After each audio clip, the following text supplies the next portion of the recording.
오늘 제가 여러분과 함께 우리 안식일에 대해서 제 4계명에 대해서 함께 여러분과 나누려고 합니다. 우리 교회 다니면서 우리가 안식일에 대해서 우리가 종종 듣게 되고 안식일 용어를 참 많이 쓰잖아, 그죠? 근데 이 얘기가 어디부터 출발이 되냐면은 창세기 2장 2절 3절에서 이 본문이 가져오게 됩니다. 한번 읽어보겠습니다.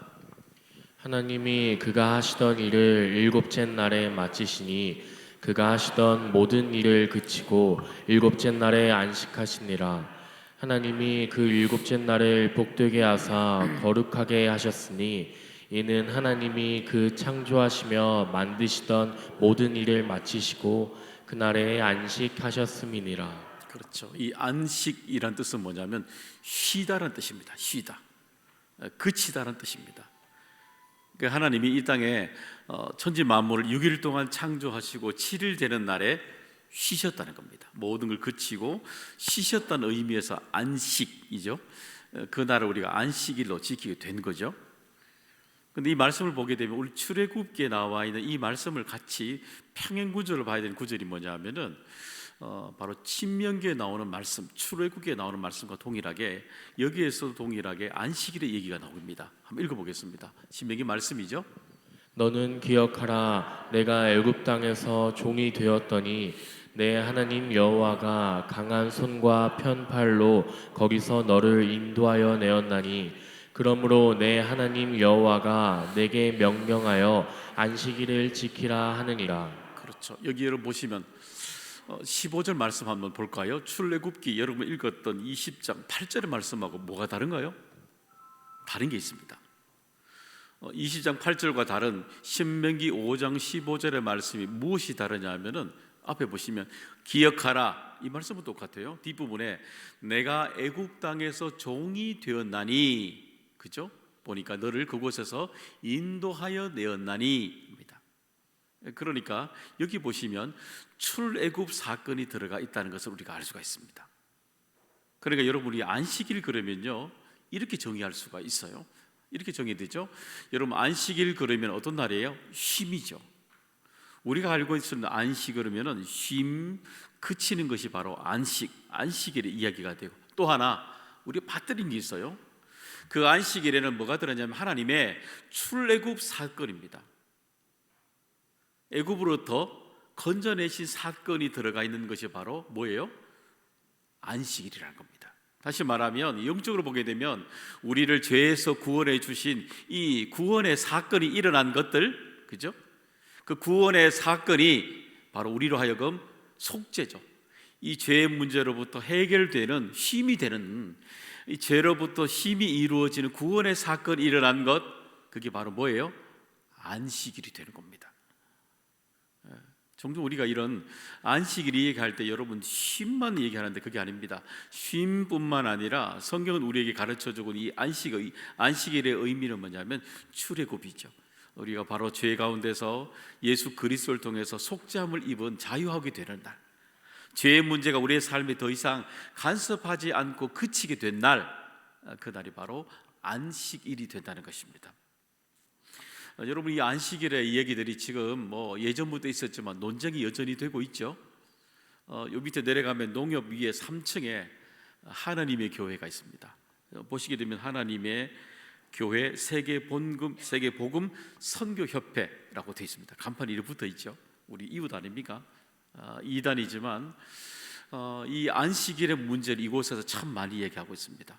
물론 뿌리가 되는 것은 안식계죠. 제7일 안식일 예수 재림교회에 거기에서 출발이 되었던 이 안식일의 문제를 그대로 똑같이 이 하나님의 교회도 그대로 가지고 있습니다. 이 하나님의 교회에, 그 교회는 안산홍이라는 사람이 이제 창립하게 되었죠. 그가 이제 1962년까지 이 안식교에서, 제7일 안식교죠, 거기에서 또 입교도 받고 거기서 배우게 됩니다. 그래서 거기에서 나와서 62년에 나와서 하나님의 교회를 세우게 됩니다. 그리고 1985년에 그가 67세에 식당에서 뇌졸중으로 사망하게 됩니다. 그게 그의 인생이 되죠. 그래서 그가 하나님의 교회를 세울 때에 안식교 교인이었기 때문에 안식교에서 제7일 안식교에서 가지고 있는 그 안식일의 개념들이 이 하나님의 교회에 그대로 들어와 있는 겁니다.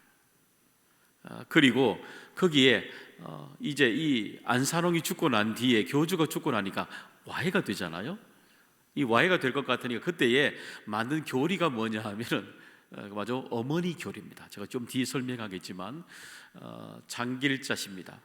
이 안산홍의 세 번째 부인이죠. 그를 통해서 이제 어머니 교리가 만들어지게 된 겁니다. 근데 이 특별히 하나님의 교회 여기 보게 되면 우리 옆집에 있기 때문에 좀 보겠습니다. 문제점이 그대로 가지고 있습니다. 이 문제점이 뭐냐면 첫 번째는 뭐냐면은 시한부 종말론을 이들이 주장하게 됩니다. 한번 볼까요? 1988년, 99년, 2012년에 하나님의 교회에서 이렇게 시한부 종말론을 주장하게 됩니다. 책도 한번 볼까요? 여러분, 하나님의 비밀과 생명수의 샘이란 책입니다. 아마 신천지도 그렇고 하나님의 교회도 그렇고 처음에 들어가게 되면요, 이단들이 처음 들어가게 되면 성경만 이야기하기 때문에 틀리지가 않네, 바로 쉽게 생각할 수가 있습니다. 좀 들어가 보게 되면 그들이 가르치고자 하는 것들을 가르치기 시작합니다. 제7일 안식교에서도 시한부 종말론을 몇 번이나 계속 이야기했습니다. 거기서 배워 나온 안산홍이기 때문에 그가 나와서도 여전히 자신이 만든 책에 시한부 종말론이죠, 언제 곧 종말이 올 거라는 것을 이야기했던 겁니다. 그런데 여러분, 이 주장에 대해서 성경은 우리에게 어떻게 말씀하고 있을까요? 분명합니다. 성경은 이 종말에 대해서, 시점에 대해서 이렇게 우리에게 말씀해 주시고 있습니다. 한번 읽어보겠습니다. 그들이 모였을 때 예수께 여쭈어 이르되 주께서 이스라엘 나라를 회복하심이 이때니까 하니 이르시되 때와 시기는 아버지께서 자기의 권한에 두셨으니 너희가 알 바 아니요. 그렇죠. 때와 시기는 누구에게 있다고요? 우리 하나님께 있는 거예요. 우리 하나님께 있는데 다 인간이 계시를 받아서 누가 있다 그래요? 내가 안다고 말하는 겁니다. 공통점입니다. 성경 철저하게 우리 인간에게 그런 시기와 방법에 대해서는 말씀한 것이 없습니다. 우리에게 어떤 것도요, 주님이 우리에게 오시는 날이, 그날이 바로, 물론 때에 여러 가지 현상들이, 이런 것들을 우리에게 말씀해 주시고 있죠. 말씀의 징조들을 설명하고 있죠. 그러나 그 시기와 그 때는 철저하게 하나님의 권속 안에 있다는 것을 우리에게 가르쳐 주고 있습니다. 여러분, 그리고 주위의 사람들이 이런 얘기하게 되면 뭐예요? 그거 다 이단입니다. 비성경적인 거란 거 여러분 꼭 기억하셔야 됩니다. 또 보시게 되면 이 안산홍을 두 번째 보시게 되면 하나님의 교회는 이 안산홍을 재림주로 믿습니다. 한번 이 본문을 그들이 말하거든요. 한번 읽어보겠습니다. 또 내가 보니 보라, 어린 양이 시온산에 섰고 그와 함께 14만 4천이 서 있는데 그들의 이마에는 어린 양의 이름과 그 아버지의 이름을 쓴 것이 있더라. 내가 하늘에서 나는 소리를 들으니 많은 물소리와도 같고 큰 우레소리와도 같은데 내가 들은 소리는 검은 고 타는 자들이 그 검은 고를 타는 것 같더라. 그렇죠. 한번 읽어볼까요? 그 다음 보면요, 이 설명을 이렇게 해뒀죠. 설명 볼까요? 많은 물소리와 같고, 이걸요 한자로 보시게 되면 그대로 물에 홍자 붙여놨죠. 그래서 안산홍에 말한 홍이 저기 있다는 겁니다. 성경에. 참 이렇게 해석하기도 드문데, 이렇게 해석하기도 참 힘든 해석이에요, 사실은. 또 검고 타는 것 같더라 말할 때 이 음이거든요. 오음 전체까지 음을 말하는, 5가지 음을 말하는 이 한자인데, 이 안산홍의 얘기가 이 성경에도 이미 하나님이 빛을 발하라 말한 그 책에 이렇게 있다는 겁니다. 그럼 성경은 우리에게 어떻게 말씀하고 있을까요? 이렇게 말씀하고 있습니다. 읽어보겠습니다. 다른 이로서는 구원을 받을 수 없나니 천하 사람 중에 구원을 받을 만한 다른 이름을 우리에게 주신 일이 없음이라 하였더라. 그렇죠. 성경에는 예수 그리스도 외에는 어떠한 사람도 구원의 이름을 주신 일이 없는 겁니다. 없습니다. 수많은 재림주가 우리나라에 얼마나 많은지 모릅니다. 얼마나 많은지 모릅니다. 이 본문에 예수 그리스도 외에 다른 어떤 이름도 성경 우리에게 주신 일이 없습니다. 세 번째는 보면요, 한번 볼까요? 장길자 씨를 이 장길자 하나님의 어머니라고 주장합니다. 이들이 근거를 삼은 게 뭐냐면은 창세기 1장 26절 27절의 말씀입니다. 이것도 한번 읽어보겠습니다. 하나님이 이르시되 우리의 형상을 따라 우리의 모양대로 우리가 사람을 만들고 그들로 바다의 물고기와 하늘의 새와 가축과 온 땅과 땅에 기는 모든 것을 다스리게 하자 하시고 하나님이 자기 형상 곧 하나님의 형상대로 사람을 창조하시되 남자와 여자를 창조하시고. 그렇죠. 이거 한번 볼게요. 이 그대로 보시면 하나님이 우리의 형상을 따라 우리의 모양대로 우리가 사람을 만들고 그랬잖아요. 이 사람에 보시게 되면 사람이 만들 때 하나님 만드셨을 때 남자와 여자를 만들었다는 겁니다. 그죠? 그러니까 이 우리라는 것은 결국에 하나님의 형상을 따라 사람이 남자와 여자로 갈라졌으니까 하나님도 어때야 된다는 거예요? 남자, 안산홍이 남자니까 여자 누구요? 장길자가 여자라 했다는 겁니다. 어머니가 장길자가 되어야 된다는 겁니다. 하나님이 되어야 된다는 겁니다. 그 교리가 이렇게 나오게 된 거죠. 근데 이거 보면 성경이지 않죠. 성경 보게 되면은 이렇게 주장하게 되는 거죠. 또 그 다음은요, 보시게 되면 우리 성경의 가르침을 한번 넘어가 볼까요? 보시면 이 본문이 똑같이 얘기하고 있는데 이건 이렇게 되는 본문이에요. 넘겨보세요. 두 가지가 나와요. 보시게 되면 1장 여기 26절 27절에는 우리란 단어는 뭐냐면은 여기만 나오는 게 아니에요. 창세기 1장 1장부터 이 단어는 굉장히 반복이 많이 됩니다. 복수이고 동시 1인칭으로 단수가 됩니다. 이 말은 뭐냐면 안산홍과 장길자를 의미한 우리라는 개념이 아니라 복수형으로도 단수가 되는 삼위일체를 말하는 성부, 성자, 성령을 의미하는 겁니다. 예. 히브리 원어는 어디 가고 없는 거예요. 여러분 자기들이 마음대로 해석하는 거예요. 그리고 요한복음 4장 24절에 보면 하나님은 뭐라 그래요? 영이시니 영과 진리로 예배할지니라. 하나님은 우리에게 남자와 여자로 구분된 가지고 있는 분이 아니라 하나님은 우리에게 하나님은 영이시라고 말씀하고 있습니다. 그러니까 여기에 맞지가 않는 거예요. 아예 억지 해석을 하고 있는 거죠. 예. 또 그 다음은요, 네 번째요, 이 안식일, 이들은 뭐 구약에 나오는 전체 율법에 관한 것들 다 얘기하거든요. 그 중에 하나가 이 안식일도 얘기하는데 행위 구원은 안식일을 지켜야 6월절까지 다 지켜야만이 구원을 받는다라고 이들은 주장하게 됩니다. 이 얘기가 뭐냐면 성경에 보면 그런 적이 없거든요. 왜? 라고 말하는 것이 이유가 있습니다. 이유는 지금 제가 찾아보니까 이들이 총재가 말하는 유튜브의 영상이 있습니다. 제가 보고에서 가져온 건데 한번 읽어보겠습니다. 이들의 주장이에요. 한번 읽어보겠습니다. 안식일은 인류를 하나님께 돌아가게 하는 하나님의 기념일이고 창조주 하나님을 경외하고 그 권능을 깨닫게 되는 창조주의 기념일이며 안식일은 인류가 하나님께 돌아가고 하나님의 자녀가 되는 표징이 되는 날이라고 주장합니다. 사단은 인류가 하나님께 나아가지 못하도록 안식일도 일요일로 바꾼 것입니다. 하나님이 아닌 태양신을 섬기는 날인 일요일에 예배를 드리게 한 것이라는 것입니다. 악하다는 것입니다. 그렇죠. 그렇기 때문에 하나님이 정하신 구약의 말씀대로 방법대로 하지 않고 세상이 정한 인간의 기준대로 사람은 인간의 그 당시에 로마의 황제가 되는 우상숭배 신이잖아요. 로마의 황제가 지었던 그 날짜에 맞게 예배 드린다는 것은 악하다는 겁니다. 그들이 볼 때는 그것은 악하기 때문에 거기에 구원이 없다라고 말하는 겁니다. 이 성경 가르침은 이 부분도 제가 좀 더 뒤에 설명할게요. 성경의 가르침은 이렇게 안식일을 지킨다 안 지킨다는 것으로 가지고 성경은 우리들에게 구원이 있다 없다 말씀을 성경은 우리에게 단 한 구절도 기록되어 있지 않아요. 성경은 오히려 이렇게 되어 있어요. 읽어보겠습니다. 너희는 그 은혜에 의하여 믿음으로 말미암아 구원을 받았으니 이것은 너희에게서 난 것이 아니요 하나님의 선물이라. 행위에서 난 것이 아니니 이는 누구든지 자랑하지 못하게 함이라. 그렇죠.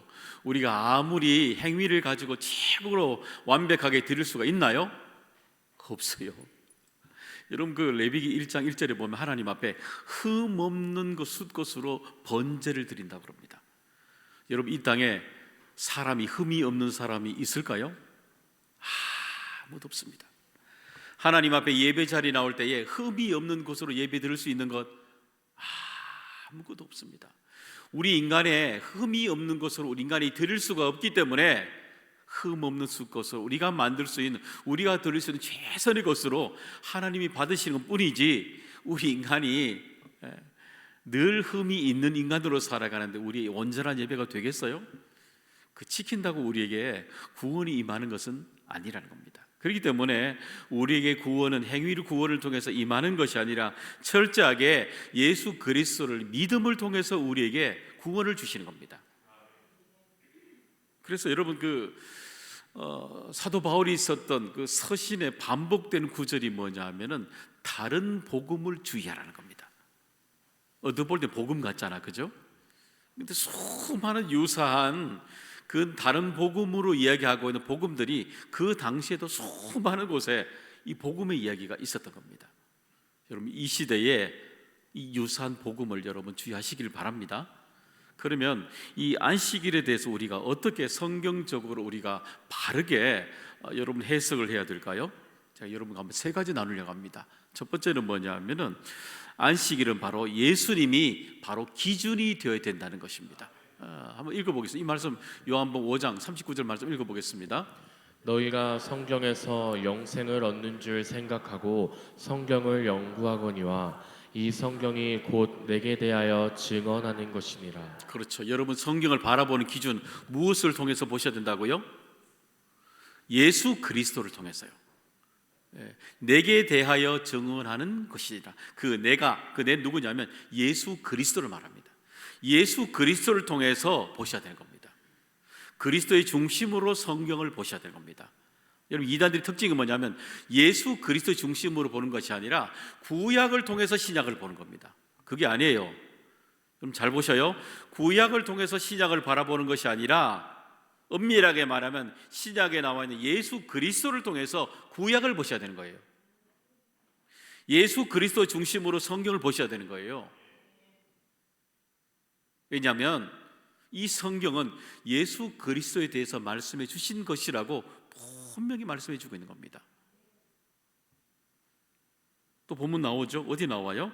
누가복음 24장 27절도 기록이 되어 있죠. 읽어보세요. 이에 모세와 모든 선지자의 글로 시작하여 모든 성경에 쓴 바 자기에 관한 것을 자세히 설명하시니라. 그죠? 구약에 나와 있는 선지자 모든 글들이 누구에게요? 자기에 관한 것, 예수 그리스도에 대해서 설명해 주시고 있다는 겁니다. 여러분 그렇기 때문에 성경을 보실 때에 여러분 주의하시지 뭐냐면은 내 중심에서 누구 중심으로 가셔야 돼요? 예수 그리스도, 그리스도 중심으로 가셔야 돼요. 이단들의 문제처럼 구약의 중심에서 신약으로 오는 게 아니에요. 예수 그리스도의 중심으로 성경을 보셔야 돼요. 철저하게. 그렇기 때문에 출애굽기 5장에 나와 있는 그 본문의 얘기 구속의 그 얘기들이 바로 출애굽, 영적인 출애굽의 속죄의 의미가 출애굽기에 나와 있는 얘기들이 신명기 5장에서 그대로 나오고 있잖아요. 해석이 그래야 되는 거예요. 마태복음 5장 17절에 이 구약에 나와 있는 전체 율법에 대해서 예수님이 이렇게 우리에게 말씀을 해석하십니다. 읽어보겠습니다. 내가 율법이나 선지자를 폐하러 온 줄로 생각하지 말라. 폐하러 온 것이 아니요 완전하게 하려 함이라. 그렇죠. 완전하게 하기 위한다는 겁니다. 구약의 모든 말씀을 피하는 것이 아니라 구약에 나와 있는 모든 말씀에 대해서 하나님이 이 땅에 오셔서 완전하게 하시는 것, 그것이 바로 주님이 바라보시는 율법의 말씀입니다. 구약 전체를 피하는 게 아니에요. 거기에 나타난 것들을 더 온전하게 완전하게 하시는 것, 예수 그리스도의 말씀을 통해서 완전하게 이루어 가신다는 겁니다. 예를 들어서 구약의 수많은 구속사의 얘기들이 나오지 않습니까? 죄에 관한 이 모든 문제가 나오지 않습니까? 그 모든 문제들에 대해서 번제물이 드려되고 수많은 선지자들의 얘기가 나오게 되잖아요. 그 얘기들의 초점이, 모든 초점이 누구를 가리키고 있습니까? 예수 그리스도를 가르치고 있습니다. 그 예수 그리스도의 우리의 죄를 통해서 우리 죄를 구원하지 못한, 우리 스스로 죄를 해결하지 못하는 그 초점에 대해서 예수 그리스도의 모든 초점은 우리를 구원한 구속사의 모든 초점이 여기에 맞춰져 있는 겁니다. 그래서 이 안식일의 개념은 두 번째로 어떻게 예수님이 기준으로 어떻게 설명해 주시고 있냐면은 그 의미를 담아서 두 번째는요, 주일에 이 안식일의 의미가 없어지는 것이 아니라 완전하게 보태어져서 우리에게 주일로, 이 주일이 어떤 주일이에요? 예수 그리스도께서 부활하신 부활절로 우리는 예배 드리게 되는 것입니다. 달라요. 그러니까요. 그래서 여러분 안식일에 두 가지 의미가 있다고 배웠어요. 첫 번째 뭐예요? 쉼입니다. 두 번째는 구원입니다. 속죄입니다. 속죄. 그 속죄가 신명기 5장 15절에 나왔잖아요. 너희가 애굽 땅에서 종이 되었나니 우리를 구원해 주신 예수 그리스도의 은혜가 우리에게 있는 것입니다. 여러분, 그래서 인생에 종착지에 영적으로 죽음으로 이루어 있던 사람들이 얼마나 많아요? 우리 인생의 종착지는 다 죽음으로, 사망으로 가지 않습니까? 사망으로 가는 사람 예외가 있을까요? 아무도 없습니다. 여러분, 이 문제가 인생에 젊은 사람들은 죽음 그러면 별로 여러분 아마 크게 안 다가올 겁니다. 그런데 나이가 들어갈수록 큰 아픔이고 큰 문제가 일어날수록 이 죽음이 내 삶에 찾아오는 이 두려움들이 얼마나 우리에게 큰 두려움으로 다가오는지 모릅니다. 두려워요. 여러분, 생각하지 못하는 이 죽음이 다가올 때에 죽음에 직면해 보지 않는 사람은 얼마나 큰 두려움이 있는지 잘 모릅니다. 사실 저도요, 그만큼은 몰라요. 왜냐하면 그 죽음에 이르러 보지 않았기 때문입니다. 내가 죽을까? 내가 죽을까 하는 그 생각에, 그 속에 인생에 들어가 보지 못한 사람은 인생의 가장 큰 인생의 두려움이 먹을 것 입을 것이 아니라, 두려움이 아니라 내 인생의 가장 큰 인생의 두려움은 뭐냐면 죽음이라는 겁니다. 그 죽음을 해결하지 않고는 우리 인생의 진짜 평안은 없는 것입니다. 그렇기 때문에 우리의 인생에 예수 그리스도께서 이 땅에 오셔서 우리에게 이 죄와 사망의 문제를 해결해 주시는, 깨트리시는 이 부활의 사건이 우리에게 일어나야 되는 것입니다. 그런 부활의 사건이 오늘도 여러분의 삶의 자리에 꼭 일어나기를 소망합니다. 예전이죠. 우리 교회 새생명 축제 할 때의 일입니다. 그때에 새생명 축제 할 때 제가 당연히 설교를 이렇게 열심히 했죠. 그때 오신 한 분이 우리 교회에 등록을 했습니다. 그때 제가 그분이 등록을 했기 때문에 그분에게 여쭈었죠. 어떻게 이렇게 우리 교회 등록을 하시게 되셨어요? 라고 질문을 했습니다. 근데 그분이 그런 얘기 하셔요. 목사님, 제가 평생토록 절에 다녔는데 그 절에 다니면서 해결하지 못했던 문제를 오늘 목사님 말씀을 들으면서 인생의 가장 큰 고민의 문제를 해결했습니다. 그러는 거예요. 그 뭐예요? 자유함입니다. 자유함. 죄로부터 자유함입니다. 우리 인생의 가장 큰 자유함은 내 인생의 죄로 인생에 끌려 살아가는 이 문제로부터 내가 자유한 겁니다. 내가 자유하다는 겁니다. 이 문제로부터 자유함을 되는 것만큼 큰 자유함, 평강이, 기쁨이 없는 것입니다. 여러분, 성경은 우리에게 이 말씀으로 성경의 이 부활에 관한 목적을 우리에게 분명히 이렇게 설명해 주시고 있습니다. 요한복음 20장 31절의 말씀입니다. 읽어보겠습니다. 오직 이것을 기록함은 너희로 예수께서 하나님의 아들 그리스도이심을 믿게 하려 하며 또 너희로 믿고 그 이름을 힘입어 생명을 얻게 하려 함이니라. 그렇죠. 여기 보시니까 우리가 죄로부터 사망으로부터 부활된 새 생명을 얻게 되는 방법이 뭐예요? 그게 뭐예요? 너희로 믿고. 어떤 믿음이에요?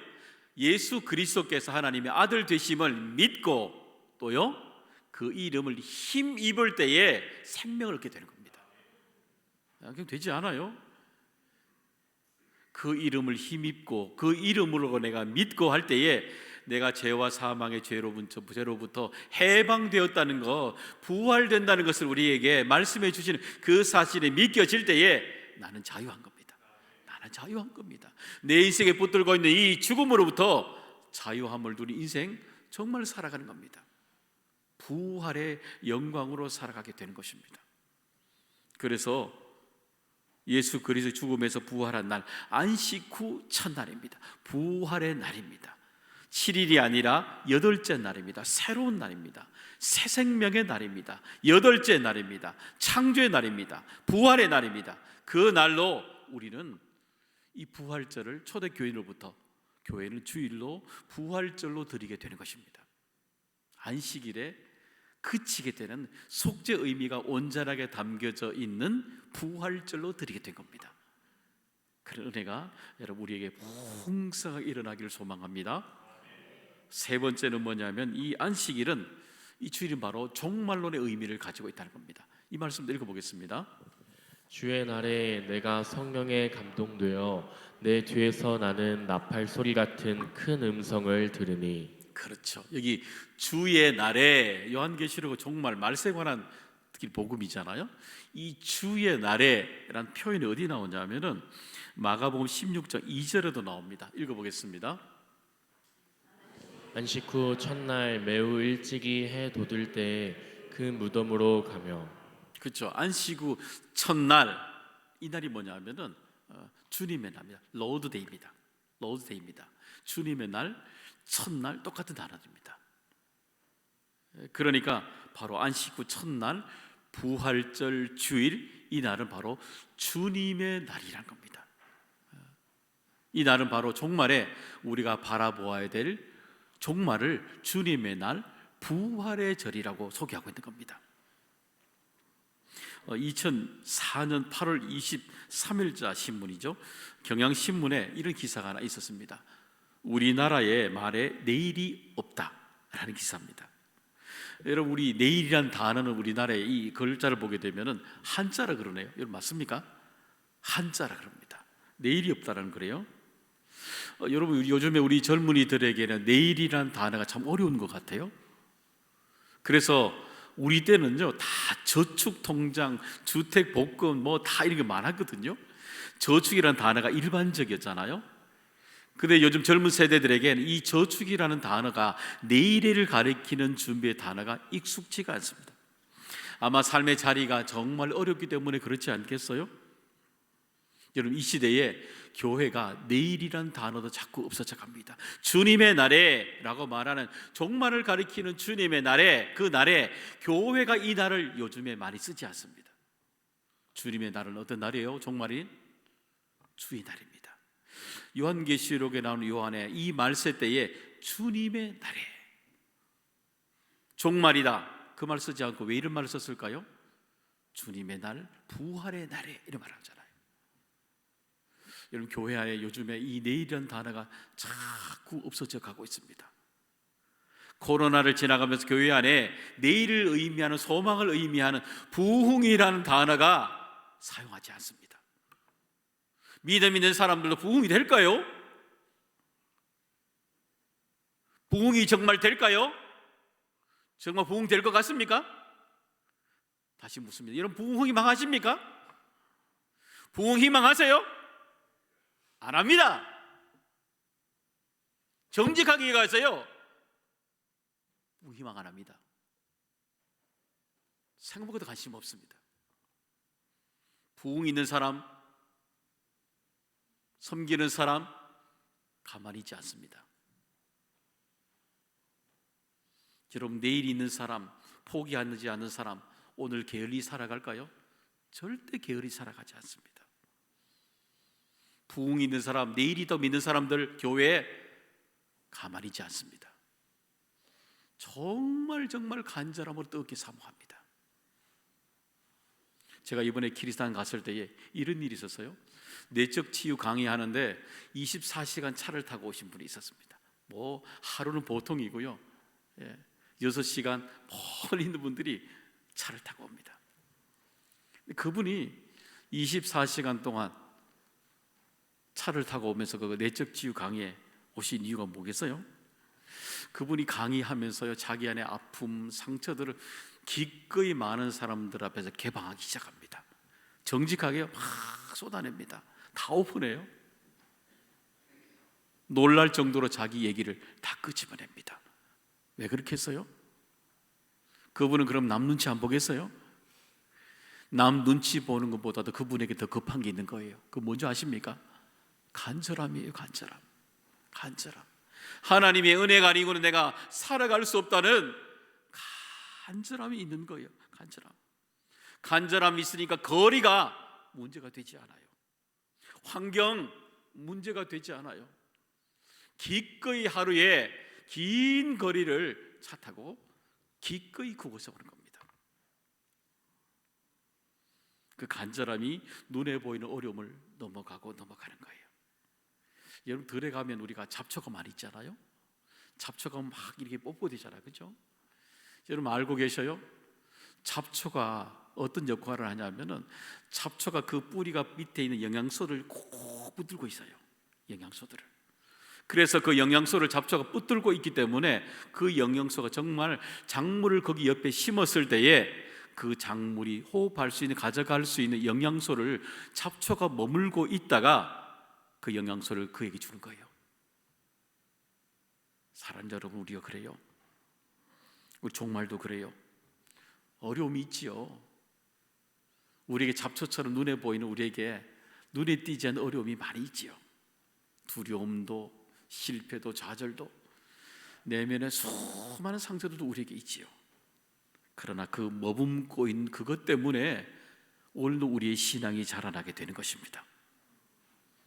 여러분, 그것 때문에 잡초가 영적으로 보이는 그 잡초 때문에 우리가 하나님을 더 간절하게 붙들고 살아가게 되는 것입니다. 우리나라 말에 여러분 내일은 없습니다. 그건 알고 계십니까? 더 큰 그 다음을 가르치는 모래라는 우리말이 있습니다. 그 다음이 있다는 겁니다. 여러분, 종말은 우리에게 말씀하고 있습니다. 끝이 아닙니다. 종말을 말할 때 주님의 날이라고 말합니다. 우리가 바라보는 종말을 바라보되 종말은 끝이 아니라 주님의 날에는 부활되는 날이라는 겁니다. 우리가 생각하는 끝이 아니라 하나님이 예비해 놓으신 부활의 영광으로 새롭게 변하는 날, 그 날이 바로 그 너머에 있는 하나님이 가리키신 주님의 날이 되는 것입니다. 그래서 우리는 이 하나님이 말씀하신 그 너머의 날을 오늘도 바라보며 살아가게 되는 것입니다. 우리가 산을 바라보면 눈에 보이지 않지요.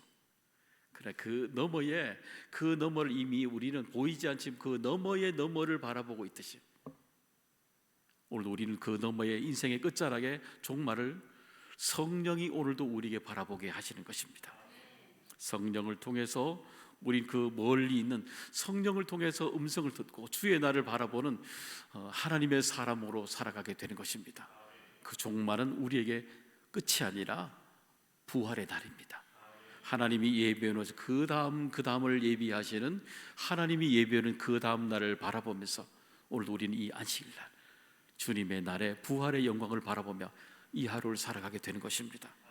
사랑하는 여러분, 안식일 오늘도 온전히 거룩히 지키라 말씀해 주시고 있습니다.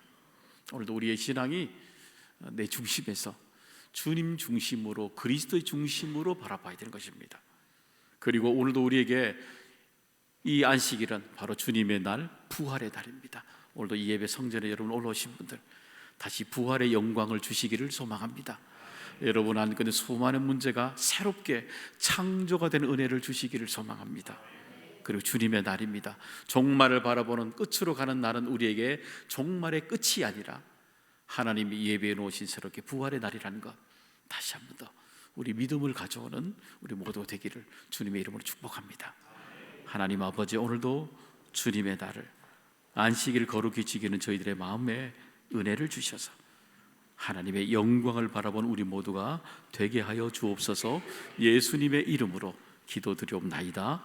아멘.